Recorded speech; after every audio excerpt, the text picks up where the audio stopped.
স্বামী বিদেশ আপুকে গ্রামে রেখে এদিকে একটা আপু অনেক জোরে বসে বাসমতি চাল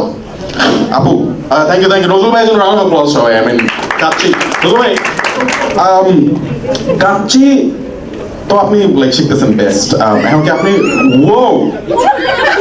ও কাচ্চি শুনে হি ইজ লাইক যে ভাই I am done with kacchi তোমাকে অনেক কাচ্চি খাওয়াইছে ভাই তোমার আমার একই অবস্থা স্পিচলেস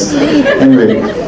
কাচ্চি এরপর আপনি রেস্টুরেন্ট দিবেন এই কোথাও রেস্টুরেন্টে like you are going to cook বুঝতে পারিনি মানে এরপরে কি আপনি নিজে একটা কাচ্চি চেইন শুরু করবেন রেস্টুরেন্ট নাকি are you going to you know আমি এখন তো কাজ শিখতেছিলাম কাজ থেকে আর আমার কিছু অনেক কিছু শিকার আছে তো আমি এখন বাইরে যাওয়ার জন্য আর কি অ্যাপ্লাই করছি আমি বাইরে মুভ করবো এই জন্য তার মানে ভাইয়ের কাচ্চি আমরা খাইতে পারবো না it's going to be trouble সহমত যে কাচ্চি খেতে পারবো না